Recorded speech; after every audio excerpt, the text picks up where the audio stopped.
أعوذ بالله من الشيطان الرجيم. بسم الله الرحمن الرحيم.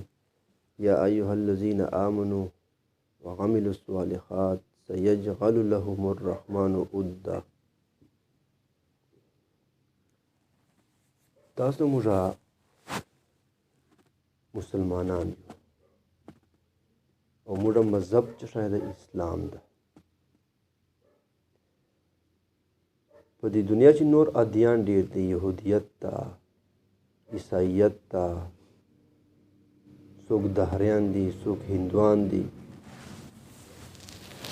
او الله رب عزت تاسو موږ ته د دین اسلام غوندې دین راکړی ده. اوس چې د دین اسلام موږ ته الله رب عزت راکړی ده، د دې څه فایده ده؟ خبرې پوه شوې که نه؟ دې موږ ته څه فایده راکړې ده؟ وړه خو دا خبره بار بار سره زه ورته وکړم چې دین اسلام خو د دې فایده څه راکړې ده؟ دې به نن خبره کوو. یو مثال دا د انسان چې کوم د الله رب عزت د اختلاف و مجموعه پیدا کړی ده.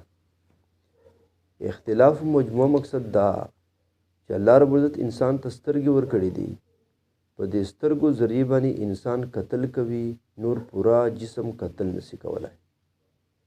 دغه رنګې انسان ته الله رب عزت غوږونه ورکړي دي، په دې غوږو ذریعه باندې انسان اورېدل کوي، نور پورا جسم اورېدل نشي کولای. دغه رنګې انسان ته الله رب عزت زبان ورکړی ده، په دې زبان ذریعه باندې انسان خبرې کوي، نور پورا جسم خبرې نشي کولای. لاسونو باندې کار کوي، پښو باندې تګ کوي. دا مکمل د اختلاف مجموعه ده.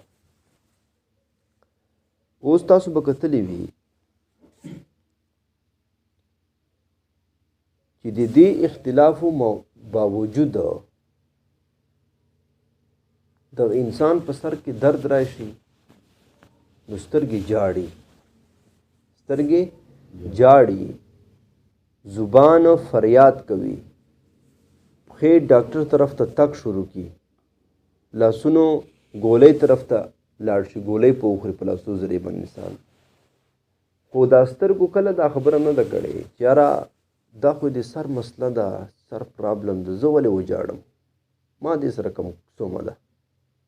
نه کله خولې دا شکایت کړی ده چې یاره زه ولې فریاد وکړم، دا خو د سر مسله ده، سر خوږېږي، نو ما دې سره کوم څومه ده. نه چې کم د لاسو دا خبره کړې ده، نه خو دا انکار کړی ده، بلکې یو په سر باندې درد دی او پوره جسم ورسره بېقرار وي. دا ولې؟ دا ځکه چې الله رب العزت دغه انسان کې یو څیز اچولی ده چې هغه ته وایي روح. دا روح چې کله انسان کې موجود وي نو انسان کې اپس کې جوړ، محبت، مینه، اپنایت، یو جسم باندې درد وي، پوره جسم ورسره بېقرار وي. څوک دا انکار نه کوي. خو که یو انسان دا روح ته وباسه چې کوم جوړ وال څیز، دا کوم د محبت مینې وال کوم څیز روح دا تا ورنه وباسلی، اوس انسان مړ شو، اوس چاړه راواخله او انسان نه لاس کټ کا، نه خو به سترګې وجاړي، نه خو به خوله فریاد وکړي، نه خو به پښې په ذریعه باندې انسان تا نه منډه وکړي، ځکه چې ده کې کوم جوړ څیز او ووتلی. نو بلکل دغه رنګې په دې معاشرې کې اختلاف و مجموعه ده چې کم پلار کم حیثیت ته هغه د بل چا په کور کې نه وي، چې کم حیثیت مور ده نو هغه حیثیت کور کې بل چا نه وي، چې کم حیثیت زوی ده نو حیثیت بل چا نه وي، چې کم حیثیت خور ده نو هغه د بل چا نه وي. خو که چیرې په دغې معاشرې کې دا 100% دین اسلام باندې عمل شروع سي نو اټومیټیکلی به په دغې معاشرې کې یو اپنایت، یو جوړ، یو محبت راشي پکې. ځکه چې دې کې جوړ سیز چې کوم د جوړ سیز څه شی ده؟ دین اسلام ده. او که دین اسلام د معاشرې نه وباسئ بیا به یو کور باندې غم وي، ټوله محله به ورسره خوشحاله وي. په یو کور کې به خوشحالي وي، پوره محله به ورسره پریشانه چې د دو ته الله ولې خوښ وي، ځکه چې جوړ سیز نشته. اوس هر شی به په خپله باندې کار کوي، چا به د چا سره کار نه وي، ځکه چې جوړ سیز نشته. تاسو په دې مثال باندې پوه شو؟ کاسې پوه شو ته اسماعیل بھائی؟ بله خبره دا ده چې الله رب العزت په دې دنیا کې د دوو شیانو جوړ دپاره یو دریم سیز پیدا کړی ده. د دوو خښتو جوړ دپاره الله رب العزت سیمټ پیدا کړی دی، دې نه کمره جوړه شي. د دوو کپړو جوړ دپاره الله رب العزت داګه پیدا کړې ده، سپڼسای. د دوو کاغذونو جوړ دپاره الله رب العزت الفی پیدا کړې ده، ګون ورکړه نو دوه کاغذونه پس سره چمټاو شي. د دوو روز پینو جوړ دپاره الله رب العزت ویلډینګ پیدا کړی ده، ویلډ کا نو دوه روز پین چې شي سره اپسې سره جوړاو شي. بالکل دغه رنګې د دوو جوړ دپاره الله رب العزت یو دریم سیز پیدا کړی د هغه ته وایي دین اسلام. دین اسلام وي نو اپس کې به زړونه چې وي سره جوړاو به وي، او چې دین اسلام نه وي نو اپس کې به جوړ هم نه وي. دا خو یوه خبره شوه. اوس دا دین اسلام دومره ضروري ده چې دا د دوو زړونو جوړ دپاره هم یو دریم سیز ده. د معاشرې چې د مینې، د محبت، د اپنایت په دې دین اسلام په وجې باندې راځي. خبرې پوه شوې. اوس د دین اسلام تاسو موږ ته څه فایده راکړې؟ دین اسلام تا ته چې تصورات درکړي دي. اول تصور تا ته دین اسلام د رب تصور درکړی دی چې الله رب العزت په دې کائنات کې وحده لا شریک ذات. موږ په هغه باندې ایمان راوړی ده چې څوک د الله رب العزت حکمونو باندې زندگی تیره کړي او نیک اعمال وکړي نو الله رب العزت په جنت ته به دا داخل کړي. او که یو انسان د پروردگار نافرمانی زندگی تیروي، پروردگار والا نه مني، نو الله رب العزت په دې جهنم ته غورځوي. دا موږ ته تصور چا راکړی ده؟ دا دین اسلام راکړی ده. غم، خوشي، مصیبت، بیماری، صحت د هر شی چا په لاس کې ده؟ د پروردگار په لاس کې ده. دا تاسو موږ ته دین اسلام دا تصور راکړی ده. اوس د نورو ادیانو ته رایسته، عیسایت سره دا تصور نشته، یهودیت سره دا تصور نشته. اوس خو مخکې خو اهلی کتاب او هغو سره خدا و خدا، اوس خو نن سبا ټول دهریان شانته دي. لکه څنګه دهریان د الله وجود نه منکر دي، دغه رنګې هندوان سره دا تصور نشته، الله سره ډېر زیات نور خدایان ګڼي. نورو ادیانو سره دا تصورات نشته او تا ته دین اسلام دا تصور درکړی دی. دې تا ته څه فایده درکړې ده؟ دې تا ته دا فایده درکړې ده چې په امریکې صرف د نیویارک په یو شهر چې 200 پاگلخانې دي، چوره 700 پاگلخانې دي. تا په پوره پاکستان کې 4-5 پاگلخانې به وي یا به نه وي. اوس ته وګوره، یو کس وي، یو ښځه وي، هغې نوجوان خاوند وفات سي، نو دا ډېره غټه صدمه ده، ځکه دا بېوه شوه، کونډه شوه، څوک یې سرپرست نشته. نو اوس دغې جینۍ ته، دغې زنانه ته یو کس راشي چې یاره اوهو دا خو زه ډېره خفه شوم، تا جوان خاوند وفات شوه. نو داسې ورته وایي انا لله و انا الیه راجعون. الله به داسې خوښه وه، هغه خپل ټینشن یې بل طرف ته څه کړی؟ پاس کړی. هغو خلکو باندې چې کله غم مصیبت راشي نو ټول ټینشن خپل دماغو ته ورکړي، وایي دا ما که داسې نه وکړي به داسې نه وشوي، که ما موټر داسې ډایرکټ نه وښودو نو ما به اکسیډنټ نه وکړی، که فلانکای کار مې داسې کړی نو داسې به نه وشوي. نو دی دا ټول بوج خپل دماغو ته ورکړي او دی د دماغو بوج له وجې لیونی شي. او مسلمان سړي باندې دین اسلام تیرولو ول سړي باندې چې کله یو ټینشن یو غم راشي نو آی کوم طرف ته پاس کړي؟ الله به داسې خوښوي. نو د دغه تصور له وجې ته له لیونتوب نه بچي، پاگلپن نه بچي. خبرې پوه شوې؟ دغه رنګې دین اسلام ته یو بل تصور درکړی ده چې هغه تصور ته وایي والدین کا تصور، مور پلار تصور. نور ادیانو پلار موري خدا تصور دوست سره وینه، بس چې چا څه وکړه پلار یې بوډا شه نو بس اولډ هاوس ته یې داخل کا، اولډ هاوس ته هلته ورګډ کا. یو خبره مې یو کتاب کې ویله چې یو کس و نو 2 کسان، یو مسلمان سره بل انګریز، چې انګریز ته فون رالی نو په فون باندې خبرې وکړه چې داسې وکړه چې بس ته ترتیب وکړه، تجهیز تکفین یې وکړه، زه به بیا شاته پیمنټ وکړم، شاته به زه پیسې درکړم ماته بل. چې ما تپوس ورنه وکړه چې دا څه خبره وه. هغه وایي چې ما پلار اولډ هاوس کې داخل کړی و، نو اولډ هاوس نه ما ته فون راغلی چې پلار دې مړ شوی. نو ما ورته وویل چې دا پلار مې ښخ کو چې څومره په دې تجهیز تکفین باندې کومه خرچه راشي ما ته بل راواستو، نو زه به پیسې تاسو ته درکړم. د هغو عادیانو دا تصور دی.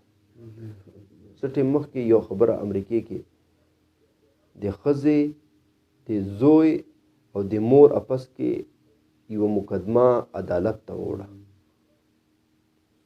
مور دا مقدمه په زوی باندې وکړه چې دا مې زوی ده، دا سپي ته دومره ټیم ورکوي، لمبوي، خوراک ورکوي، ورته سملي، خو ما ته صرف 5 منټ نه راکوي چې دا 5 منټ ما کمرې ته داخل شي. لہذا زه عدالت کې دا اپیل کوم چې دا ما زوی دې په دې خبرې باندې مجبوره کړي چې یو 24 غنټو کې د 10 15 20 منټ نیمه غنټه د ما کمرې ته هم راځي. زوی وکیل ورته ونیولی، واپس کې مقدمه سره شروع شوه. نو چې کله مقدمې اخیره ورځ راله، بیا عدالت فیصله ورسونه وکړه. نو عدالت داسې فیصله ورسونه وکړه چې چونکې تا زوی 18 سال عمر ته ورسېدی، چې کله بچی 18 سال ته ورسېږي نو مور او پلار نه دی بالکل بس خلاص ده. اوس دی 18 سال ته ختلی ده، عدالت په ده باندې هیڅ قسمه جبر نشي کولی. که دی سپي ته ټیم ورکوي او مور ته که 15 منټه ورکوي که نه ورکوي، موږ په دې خبرې باندې مجبوره کولی نشو. دا هغو ادیانو سره دا تصور ده. تا ته دین اسلام کوم تصور درکړی ده؟ الجنت تحت اقدام الامهات، جنت د تا مور د پښو لاندې ده. ته چې یو ورته د خپل مور پلار چې یو ورته د محبت په نظر باندې وګورې، نو الله رب العزت په تا ته د یو حج عمرې ثواب درکړي. صحابي ورته وایي چې یا رسول الله که څوک 100 ورته وګوري، د پروردګار خزانې ډېرې لوی دي. دا تصور تا ته چا درکړی؟ دا تا ته دین اسلام دا تصور درکړی. تا ته دین اسلام دا تصور درکړی دا میاں بیوی کا تصور. هلته خلک ودونه کوي، خو هلته دا تصور نشته ده. ښځه خاوند دواړه ماښام وځي نایټ کلب ته لاړ شي، نو ښځه خپل شهوت پوره کړي، سړی خپل شهوت پوره کړي بلې ښځې سره، نو بس بیا چې کله فارغ شي نو بس بیا ګاډي کې کیني، بیا کور ته راشي. د هغې معاشرې دا تصور ده. خلک پریشانه دي. هلته ښځه وي نو په ګاډي کې سفر کوي، نو چې کنډکټر راشي نو خپل ښځه به خپلې پیسې ورکوي، خاوند به خپلې پیسې ورکوي. خاوند ته چې د سګرټ ضرورت شي نو ښځې نه به خپلې ښځې نه به یې په ادار باندې اخلي، یو سګرټ راکړه بیا پیسې درکړه. څه پیسو ضرورت شوه، 100 روپۍ خو راکړه بیا تاسو درکړو. دا د هغې معاشرې د میاں بیوي دا تصور ده. خو تا ته دین اسلام چې تصور درکړی دا خیرکم خیرکم لاهله، تاسو چې تر ټولو بهترین خیروال هغه سړی دی چې کوم کوروال دپاره خیروال وي. چې کله یو انسان کور ته داخل سي او دی خپلې ښځې ته وګوري او دی په خندا سي خوشحاله سي، ښځه خپل خاوند ته وګوري او په خندا شي، نو پروردګار چې په اسمان کې دا دواړو ته وګوري نو په خندا شي. دا تصور تا ته چا درکړی ده؟ دا دیني اسلام. دیني اسلام تا ته یو بل تصور درکړی ده چې هغې ته وایي حیا اور پاک دامني. ځکه دین اسلام وایي الحیاء شعبة من الایمان، حیا دا د ایمان شعبه ده. هغه ادیانو سره دا خبره نشته. اخو چې په سکول کې یو وړه جینۍ خپلې استاد ته ګوري نو آنکھوں میں آنکھیں ډال کر، په سترګو کې به ورته ګوري به خبره کوي. ځکه دو وایي یو انګریزي یو فکره ده وایي چې دا حیا نه ده، یہ ایک بیماری ہے. دا حیا یو بیماری ده. دو دا وایي چې کوم سړی جھک کر بات کوي ورته یې سترګې واچو بیا خبرې کوه. دا حیا ده. خو تا ته دین اسلام د یو حیا درکولو زندگی درکړې ده. تا ته دین اسلام یو بل تصور درکړی ده، هغې ته وایي الدین النصیحه. چې دین د خیرخواهي مذهب ده. دا خیرخواهي هغو مذاهبو کې نشته ده.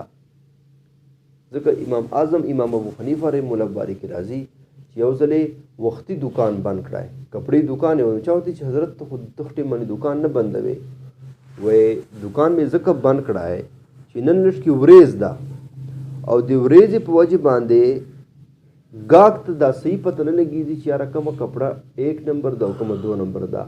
داسې نه وي چې د کم لایټ په وجه باندې ګاک په دې کپړې کې غلط نشي چې ارزان قیمت والا په ګران قیمت نه واخلي. د دې لپاره مې دکان بند کړی. دا خیرخواهي دا تا ته چا درکړی؟ دا تا ته دین اسلام درکړی. دا خیرخواهي د هغو مذاهبو کې نشته ده.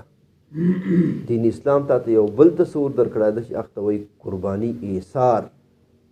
ایثار په انګریزي کې د ایثار قرباني دپاره لفظ هم نشته ده، خو دا تا ته دین اسلام ده ځکه چې هغه د پیژني نه بس غټه تختې ولګوه، اوبو پلانټ ولګوه، غټه تختې په ولګوه چې فلان ابن فلان نے یہ ٹینک پانی کا ٹینک لگایا ہے.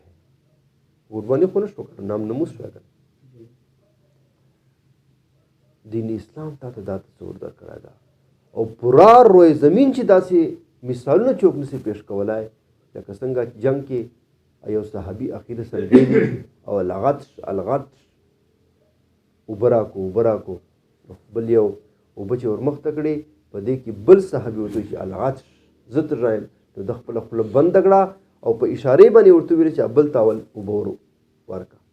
نو چې کله اخته ورسېدلی اخري سلګۍ وې نو دې ټیم چې یو دریم صحابي الغطش ناره چې زما ته اوبو ضرورت ده نو د خپله خوله بنده کړه او دریم کس ته اشاره وکړه. داسې مثال په پورا روی زمین کې ته نسي پیش کولی سوای د دین اسلام. دغه رنګې تا ته دین اسلام یو بل تصور درکړی د هغه ته وایي اخلاص کا تصور. دا خو نام نموس ځکه په یو جنگ کې سعد بن ابي وقاص رضی الله تعالی عنہ ناست و او صحابه کرامو مال غنیمت راړولای. مال غنیمت چې راړولای په دې منځ کې یو صحابي رالی او په صادر کې یو مال غنیمت څه چیز به ورته میلاو شوی آی پټ کړه نو سعد بن ابي وقاص رضی الله تعالی عنہ ته یې ورکړی. هغه چې کله صادر ورنه لرې کړی نو په هغې کې د بادشاه تاج پروت و.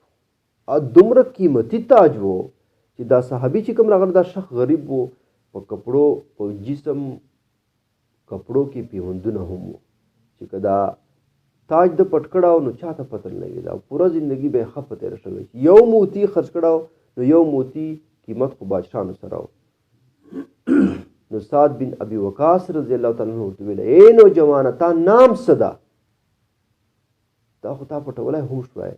نو دا نوجوان شا ور واړوله روان شوی چې کوم پروردگار رضا دې پاره ما دا تاج تا ته درکړی وہ میرا نام بھی جانتا ہے میرے والد کا نام بھی جانتا ہے. اما نام پیژني او پلار نام پیژني دا دې دپاره ما درکړی چې ته اوس ما نامو تپوس کوې. اخلاص یو بل واقعه کتابو لیکلې ده چې یو کس و یو بل ورسره یو شهر نو هلته به چې دی لړی به ډېرې شپې ورځې تېرې کړي. نو دا ښځې په زړه کې دا خبره راله چې کیدای شي دلته بل واده کړی. نو خپل یو باندې ته یې ویلې چې تا ما خاوند پسې لاړه شه او تپوس یې وکړه. نو چې کله یې باندې راله ورته چې واقعي چې بل واده یې کړی ده. اوس دا ښځه دا خبره یې مکمله پرېښودله. په خاوند یې ځان پوه نه کړی چې تا بله وایي چې دې کې بې جګړه جوړېږي، خاوند به خفه کېږي. بار کې وخت تېرېږي څه ټیم نه بعد یې خاوند وفات شوی. چې کله یې خاوند وفات شوی نو خاوند خو یې مال پاته و نو دې هغه مال 2 حصې کړې. یوه حصه یې برابره کړه بلا پیسې جوړېدې او خپلې باندې ته یې ورکړه چې داسې وکړه چې پټ لاړه شه چې کومه دومه ښځه یې ده چې هیچ چاته پته نسته دا ورته چې تا خاوند خو وفات شوی لہذا دا برخه ته واخله د تا په وراثت کې برخه جوړه شوه ځکه زه الله نه ډارېږم. اوس خو هېڅوک نه دی خبر او پروردګار خو دې خبر نه خبر ده که نه. نو خپله برخه یې جوړه کړه ښځې ته یې حواله کړه چې کله دا باندې هغه بلې ښځې ته ورله دومې ښځې ته یې ورته چې دا خو خاوند دی وفات شوی د لحاظ دا برخه تا جوړېږي. نو بیا هغې واپس برخه دې ته ورکړه. وایي داسې وکړه چې ښځې ته یې ووایه چې دا یې واقعي چې ما خاوند و خو مرګ نه یو څو ورځې مخکې ما ته طلاق راکړه او دا که چا ته پته شته صرف ما ته پته ده او صرف خاوند ته پته وه بل هیچ چا ته پته نه و. لہذا په دې خاوند په وراثت کې ما برخه نه جوړېږي. اخلاص وکړه، اخلاص. عبدالله ابن عمر د تنوی وو چرواهي ته ورته ویله یو ګډ زه راکړه. وایي مالک دې نه خبرېږي، مالک ته به دې څه پتې بلان ګډې بزې دي. نو چورپي هغه چرواهي ورته ویله این الله، الله کہاں ہے؟ چې دا ذکر کوو نو الله شعر ده، مالک خو مې نشي خبره خو الله شعر ده. دین اسلام ته یو بل تصور درکړه د اخته وایي سچ کا تصور رښتیا ویل. مومن سب کچھ ہو سکتا ہے جھوٹا نہیں ہو سکتا. مومن هر شی کېدلی سي خو درواغجن نسي کېدلی. دا تصور تا ته دین اسلام درکړی ده. په دهلي کې په انډیا کې په یو ځای باندې د مسلمانانو هندوانو څه تنازع راغله. هندوان ورته وایي دا ځای موږه ده په دې ځای باندې موږه مندر جوړو، مسلمانانو ته دا ځای موږه ده په دې ځای موږه جومات جوړو. تنازع ډېر غټ صورت اختیار کړی. آیله څه بلا خلک وو، هغله څه بلا خلک وو. نو دو عدالت ته لاړو. عدالت دا خبره ډېره سیریس وګڼه چې یار دا خو که موږ یو فیصله ورکو نو په دې کې خو انتشار خطره ډېره ده، قتل و غارت خطره ډېره ده. نو دا خبره ورته وکړه چې تاسو په علاقې کې داسې څوک مشر شته چې هغه نه موږ تپوس وکړو، تحقیق وکړو. هندوانو ورته وایي چې جی یو کس ته ده هغه نه تاسو تحقیق کولی شو. څوک دی؟ وایي دا مفتی الهي بخش کاندیلوي رحمه الله. مسلمانان ډېر خوشحال دا مفتي صاحب به فوراً ورته دا جومات ځای دلته جومات په جوړ کړو. وایي فلانکۍ ورځې باندې بیا راولو. دا خبره مختصر ته بیانوم. نو چې کله مو فلانکۍ ورځې باندې مفتي صاحب حاضر کړای نو جج ورته وایي مفتي صاحب ووایي چې دا ځای چا ده؟ مفتي صاحب ورته وایي چې که ما نه تپوس کوي جج صاحب دا ځای هندوانو ده. نو جج ورته وایي چې مفتي صاحب تا ته پته شته دا ځای باندې هندوان مندر جوړوي. نو مفتي صاحب ورته وایي چې یو ورته ځای هندوانو ده که مندر په جوړوي که دکان په جوړوي که کور دې سره یې مونږ سومه ده. نو مسلمانان ډېر خفه شو، خلک ډېر. هغه جج چې لیکل وکړه چې آج مسلمان تو هار گئے لیکن اسلام جیت کیا. چې کله دا فیصله ورسونه وکړه چې نن اسلام وارده مسلمان خو واردل خو اسلام وګټله نو هندوان ټول رمخ تسله. ورته وایي چې جج صاحب تا خپله فیصله سنا وکړه اوس یې موږه فیصله هم واروه، موږه فیصله هم واروه. جج صاحب چې دا دومره حق او سچ مذهب ده نو د حق او سچ مذهب نه موږ دومره زیات متاثر استو چې موږ ټول مسلمانیزو او په دغه جی باندې به موږ په خپل لاسو سره جماعت جوړو. اسلام نے آپ کو تصور دیا ہے سچ کا تصور. نو دا اسلام ته چې کوم تصورات درکړي دي ای مسلمانه ته که نن خفه یې ته ځکه خفه یې چې تا دا تصورات پرېښي دي. تا صرف په جان باندې د مسلماني وا لیبل لګولی ده، نور څه شی نشته تا کې، نور تا کې څه نشته، صرف لیبل ده بس. ته د اسلام ته خور داخل شه په د اسلام خوند پوه شه چې د اسلام څه څه فایدې دي او څه څه خوند دی. الله رب العزت دې تاسو موږ ته